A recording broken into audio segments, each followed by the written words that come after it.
culto a los dioses de la aurora. Y cuando se festejaba cada nacimiento con fiestas místicas, trascendentales, si ustedes desarrollaran en forma eficiente la facultad de la imaginación, no solamente podrían recordar sus vidas anteriores, sino comprobar en forma específica lo que aquí, con claridad completa, estoy expresando didácticamente. Mas la imaginación en sí misma y por sí misma no es más que el primer escalón, un segundo escalón más elevado. Nos lleva a la inspiración. La facultad de la inspiración nos permite platicar cara a cara con toda partícula de vida elemental. La facultad de la inspiración nos permite sentir de nosotros mismos el palpitar de cada corazón.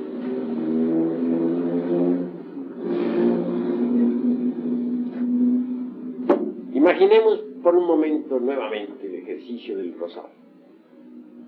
Si después de todo, si concluido el meditar en el nacer y en el morir del mismo, desaparecieron los reños y los pétalos de la flor, queremos saber algo más, necesitamos de la inspiración. Ha nacido la planta, ha dado frutos, ha muerto, y después de todo, ¿qué? Entonces necesitamos de la inspiración para saber qué, cuál es el significado de ese nacer y de ese morir de todas las cosas. La facultad de la inspiración es todavía más trascendental y necesita un gasto de energía mayor. Se trata de dejar a un lado el símbolo sobre el cual hemos meditado. Se trata de capturar su significado interior. En esto se necesita de la facultad de la emoción, del centro emocional. El centro emocional viene, pues, a valorizar el trabajo esotérico de la meditación. El centro emocional nos permite sentirnos inspirados. Y luego, inspirados, conoceremos el significado del nacer y del morir de todas las cosas. Con la imaginación podríamos verificar la realidad de la existencia anterior. Con la inspiración podríamos capturar el significado de tal existencia, su motivo, su causa, su porqué.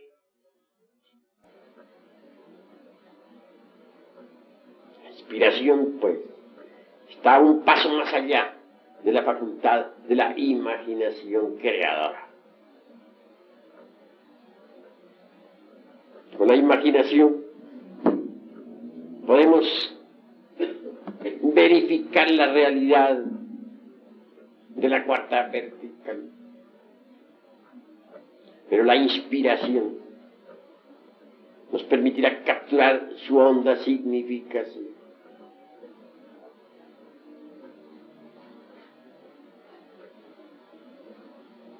Por último, más allá de la facultad de la imaginación y de la inspiración, tenemos que llegar nosotros a las cimas de la intuición. Así pues, imaginación, inspiración, intuición son las tres escalas de la iniciación. La intuición es algo diferente. Volvamos al rosal de nuestro ejemplo. Indubitablemente, con el proceso de la imaginación durante el ejercicio esotérico, trascendental y trascendente,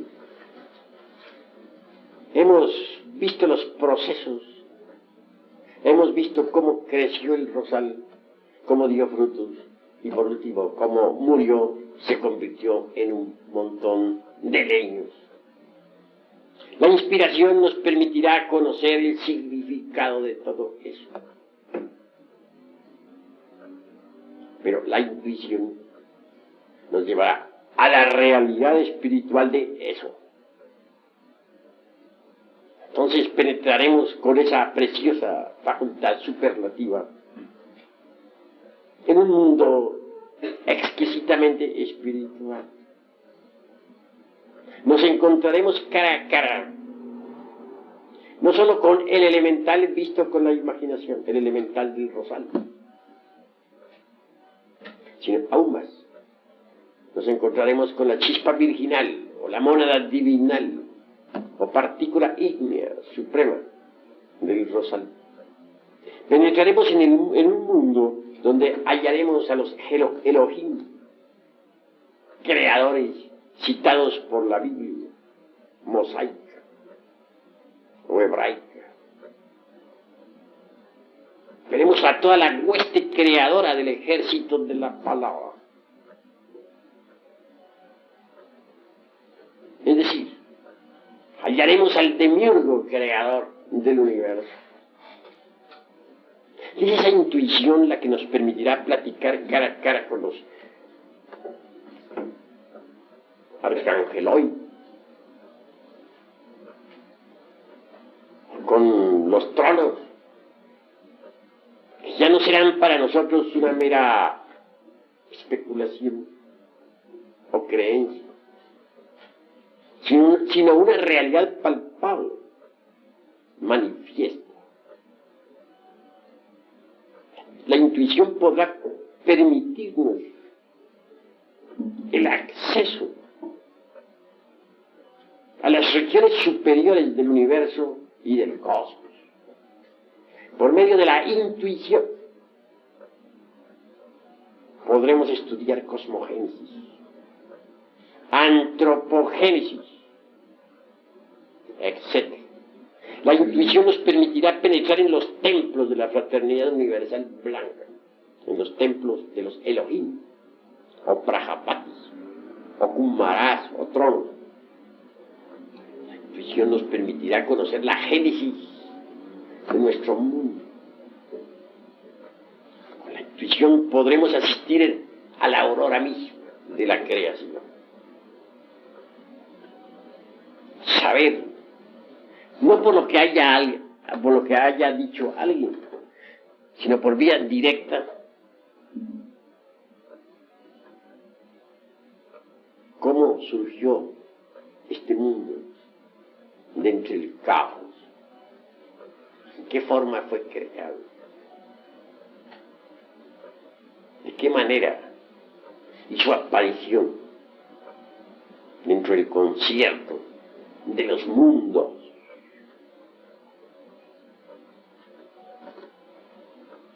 La intuición, pues, nos permitirá saber ya, en forma específica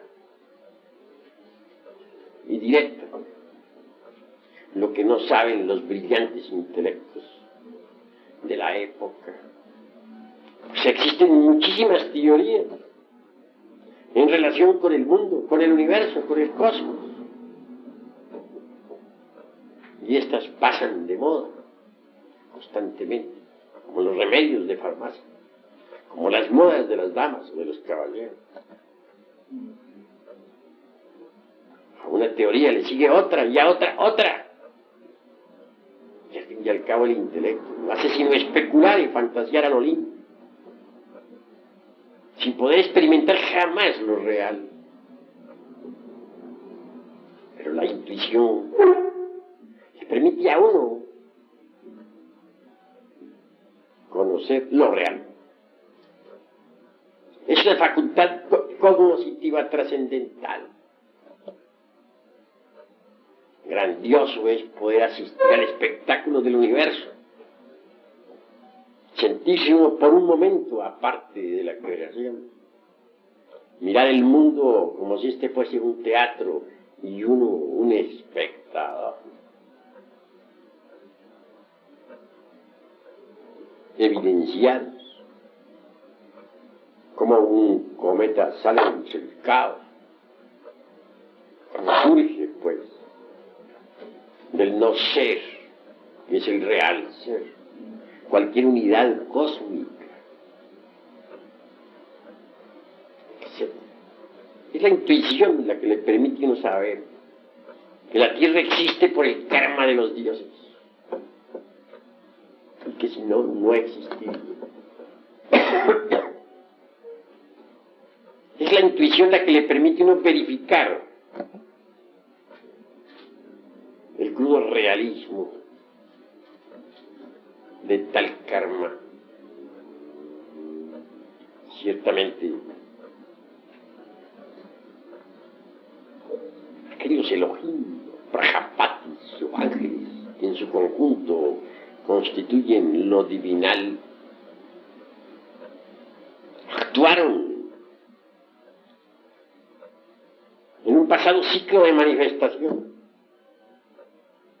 mucho antes de que la Tierra y el sistema solar hubieran surgido a la existencia. Veamos un caso muy simpático. Mucho se discute sobre la Luna. Piensan muchas gentes de que este es un pedazo de tierra lanzado por la fuerza centrífuga del universo al espacio. Algo así como quien dispara un cohete atómico. Mas la intuición le permite a uno verificar las cosas en forma completamente diferente. La intuición le permite a uno saber que la Luna es muchísimo más antigua que la Tierra. Por algo es que nuestros antepasados de Anáhuac decían la abuela Luna. Ella es obviamente nuestra abuela. Ella es la madre de la Tierra y la Tierra es la madre de nosotros, total es nuestra abuela. Conceptos sabios de Anáhuac.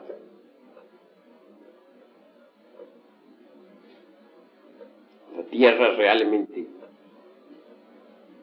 surgió mucho más tarde, en el devenir de los siglos. La Luna fue un mundo rico en el pasado. Tuvo vida mineral, vegetal, animal, humana. Mares profundos, volcanes que hicieron erupción, etc. Los mismos científicos actuales han tenido que rendirse ante la evidencia concreta de que la Luna es más antigua que la Tierra. Aquellos iniciados que cometieron el error de afirmar que la Luna fue un pedazo desprendido de la Tierra, ahora quedaron mal cuando se verificó con aparatos especiales, mediante el estudio de los guijarros traídos de la Luna, que esta es más antigua que la Tierra. Y así es. Tuvo humanidad, tuvo vida vegetal, fue un mundo rico. ¿Pero por qué se convirtió así en Luna? La intuición le permite a uno saber que todo lo que nace tiene que morir. Y que todo el mundo del espacio estrellado a la larga se convierte en una nueva luna. Esta tierra que nosotros habitamos un día envejecerá y morirá. Y se convertirá en una nueva luna. Y hay lunas tan pesadas como por ejemplo la que gira alrededor del Sol Sirio, que tiene una densidad 5000 veces más grave que la del plomo. Así pues, volviéndolo de nuestra luna, diremos que es la madre de la Tierra. ¿Pero por qué hago tamaña afirmación? Por medio de la intuición vemos cómo, después de que aquella vieja luna, nuestra abuela, murió, el anima mundi lunar, crucificado en aquel satélite, se sumergió entre el seno del eterno Padre cósmico como el absoluto.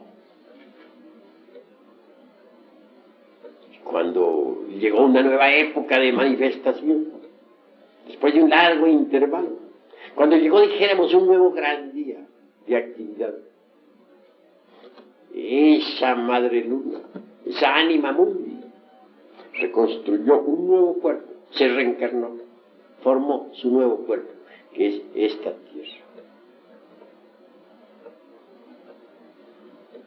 Todas las criaturas que otrora existieran en la luna murieron, pero los gérmenes de la misma, los gérmenes de toda vida, vegetal o animal o humano, no murieron. Esos gérmenes proyectados por los rayos cósmicos quedaron depositados aquí en este nuevo planeta. Hasta en los gérmenes de nuestros mismos cuerpos. Por tal motivo, somos hijos de la luna. Ella es la madre de todos los vivientes. Y ella es la madre de la Tierra. Cuando uno hace una afirmación de estas, ante un grupo de gentes instruidas, ante los eruditos del intelecto, ante aquellos que están acostumbrados a jugar malabares con la mente, ante los fanáticos de los silogismos y de los prosilogismos y de los esilogismos, del racionalismo subjetivista, pues obviamente se expone a la burla, al sarcasmo, a la ironía, a la befa, a la sátira, porque esto no puede ser admitido jamás por el racionalismo subjetivista del intelecto. Esto que estoy diciendo solamente puede ser asequible a la intuición. Si ustedes quieren algún día llegar de verdad a la iluminación, a la percepción de lo real, al conocimiento completo de los misterios de la vida y de la muerte, necesitarán subir incuestionablemente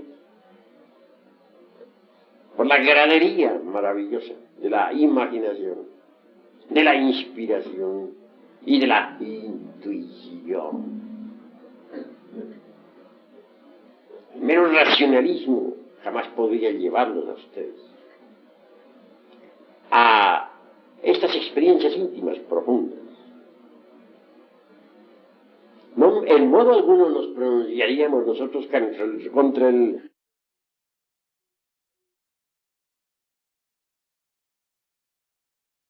entonces ella resplandecerá abrasadoramente. Entonces podremos ver, oír, tocar y palpar las grandes realidades de los mundos interiores. Repito, necesitamos arrojar del templo a los mercaderes. Esto es cuestión de trema, voluntad. Continuando pues, hacia adelante. El trabajo de preparación es extraordinario. Pues necesitamos realmente trabajar demasiado para poder un día recubrir con nuestra presencia al divino macho adentro, al Elohim interior que emanó un día de la luz increada del espacio abstracto absoluto. Yendo más profundamente a la preparación del templo, diremos que se necesita la fabricación de un cuerpo astral. Eliminar el ego es una parte. Crear los cuerpos existenciales superiores del ser es otra parte. Y sacrificarnos por la humanidad es nuestro deber. Con esos tres factores de la revolución de la conciencia conseguiremos la autorrealización íntima del ser. Con esos tres factores de la revolución de la conciencia nos capacitaremos para poder cristalizar en nuestro interior al Elohim íntimo, al Padre Madre, al Jehová particular propio, al Yo Jefe. La creación de los cuerpos existenciales superiores del ser es también de suma facilidad. Necesitamos transmutar el sagrado esperma en energía.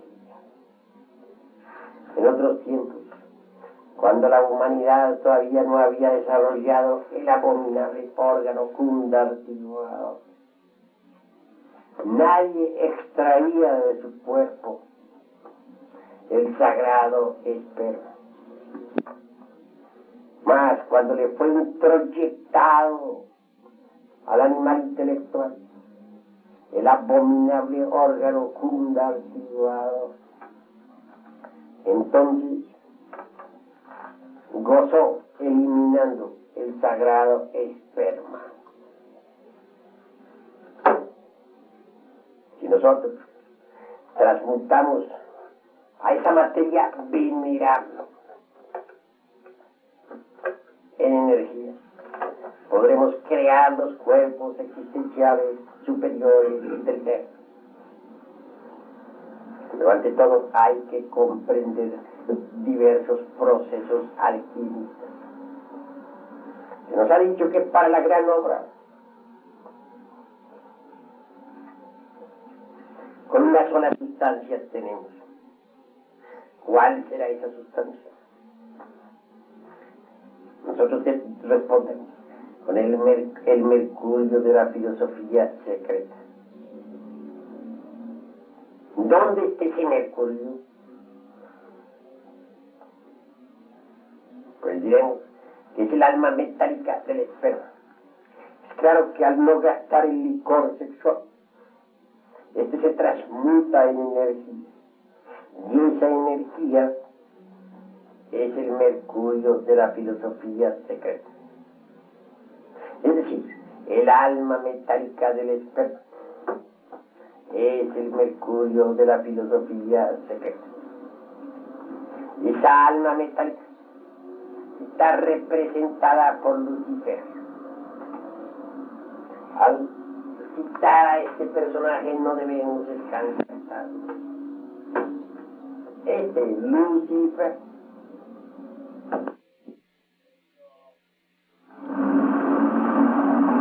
pero no pensemos en un arcángel antropomórfico. Lucifer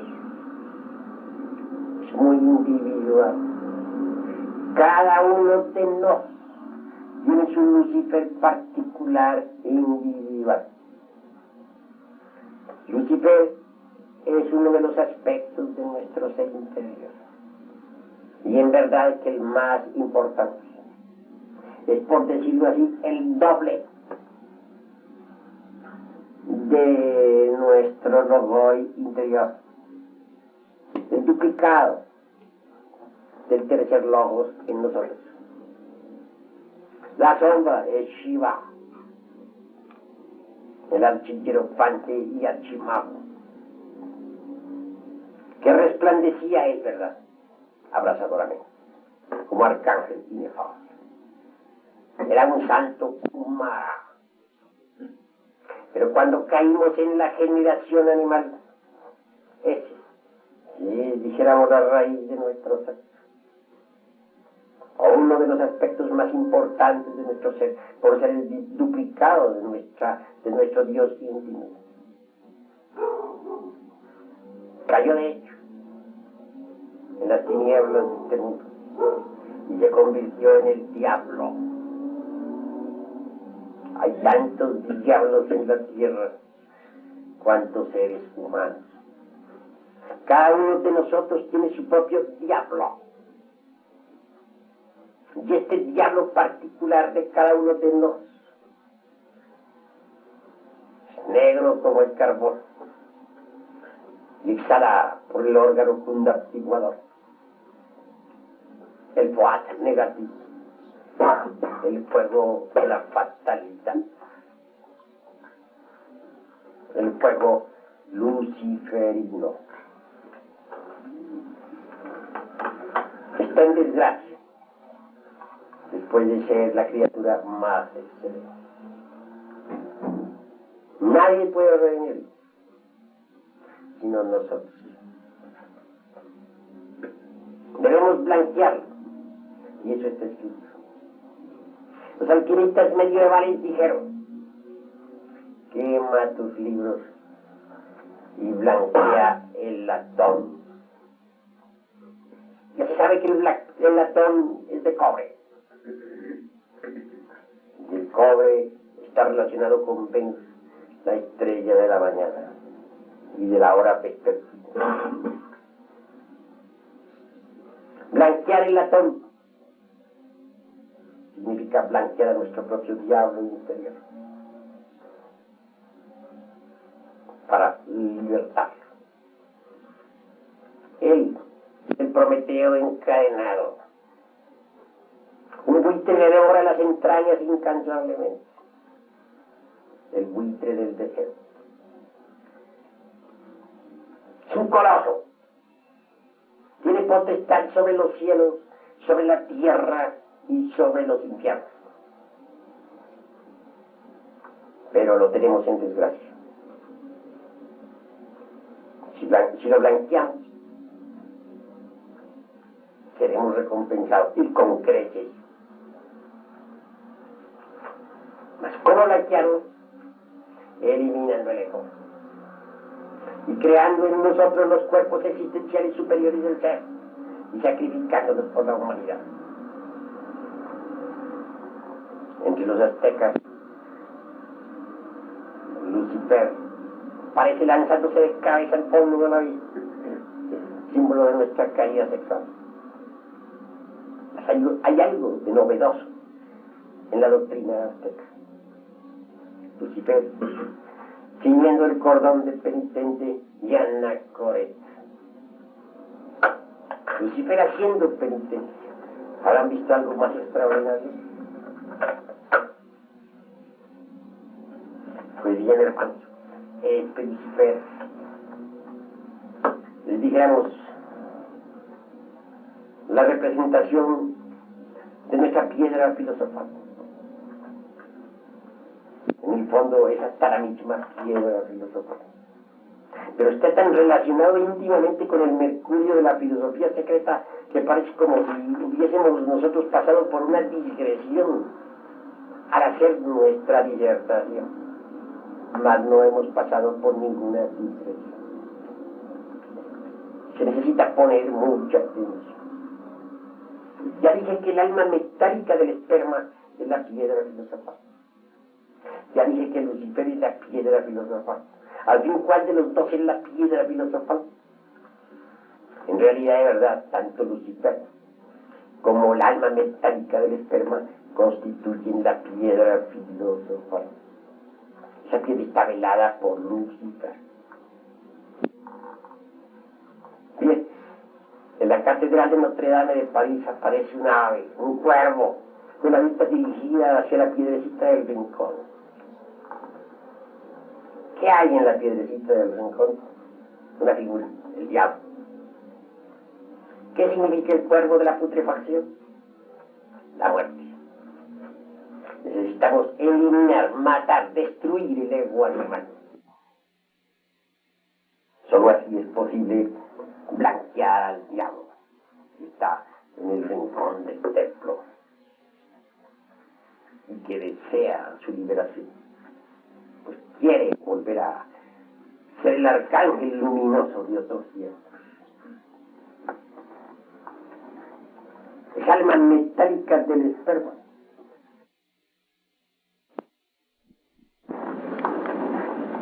Es alma metálica del esperma. Repito, es extraordinario. Ha emanado del caos, que son las aguas seminales de la vida. A su vez, de esa alma metálica, mediante conversión, se desprende una tercera agua.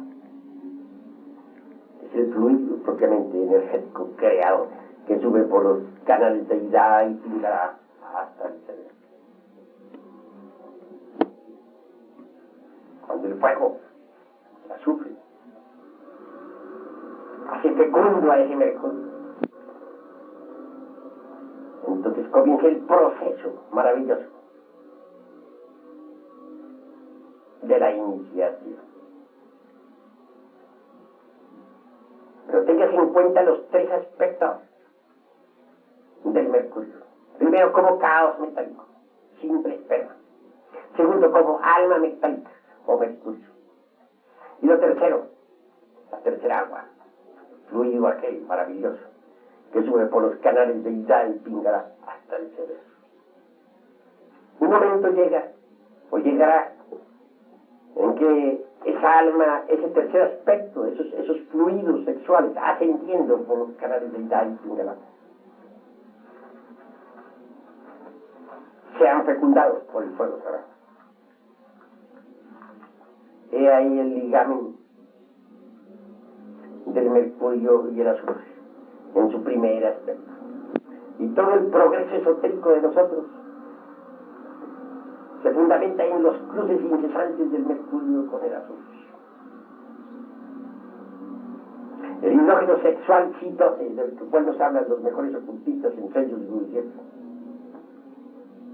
obviamente corresponde al mercurio mismo, al tercer aspecto, a la tercera agua mercuriana. Ese mercurio, al cristalizar en su primer vehículo, que es el astral, lo hace extraordinario y maravilloso. Pero para que ese mercurio tome la forma del cuerpo astral, hay que trabajar. Mediante la transmutación llegará el momento en que ese mercurio tome la figura. Ya provisto de un cuerpo astral, podemos viajar con él a través del espacio infinito. Mucho más tarde, el mercurio viene a cristalizar en la forma del cuerpo mental. Y muchísimo más tarde, en la forma del cuerpo causal. Vean ustedes las tres formas de la cristalización del mercurio.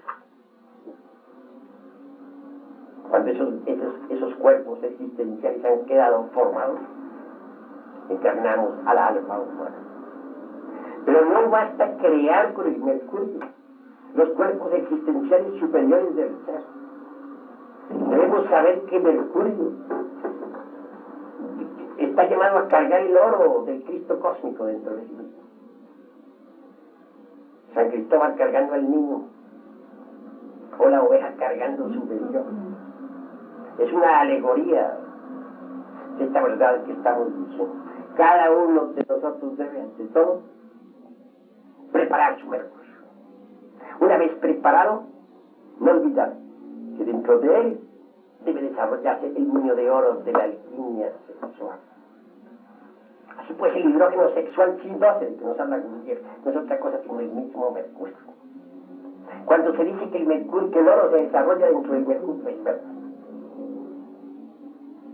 Pero ¿qué clase de oro es el que se forma? Repito, el oro Cristo, porque Cristo es el oro. Dentro de esos cuerpos del mercurio debe formarse el oro del Cristo. Es decir, debe el logos tomar forma. Ese es un trabajo dispendioso, arduo, difícil. No basta crear los cuerpos existenciales superiores del ser. Hay que ir más lejos. Es indispensable perfeccionarlos para que puedan ser recubiertos más tarde con las distintas partes del ser. Repito, no lo olvidemos, y que lo comprendan los aquí presentes y los que me escuchen. El mercurio es la materia fundamental de la gran obra. Y tiene, ya dije, 3 aspectos. Y lo repito y lo aclaro. Primer aspecto, el caos propiamente de los ácidos, que es la secreción líquida, semilíquida, sensoria de las glándulas sexuales. Esto se da no solamente en el hombre, sino en la mujer. Porque si el hombre, bien es cierto que durante un orgasmo gasta su esperma, la mujer también tiene su esperma. Y cuando pasa por el orgasmo lo pierde miserablemente. Que los médicos no quieran llamar a la secreción sexual femenina de esperma es otra cosa. Pero los alquimistas sí le damos el nombre de esperma, porque es esperma. Y estoy hablando en términos de alquimia rigurosa, no en términos clínicos, médicos. Y eso debe quedar aclarado en esta plática. Que tiene 3 aspectos, eso es verdad. Y si estoy repitiendo es para que sea entendido. El primer aspecto, ya lo dije, es el nuevo esperma. El segundo aspecto resulta de la transmutación.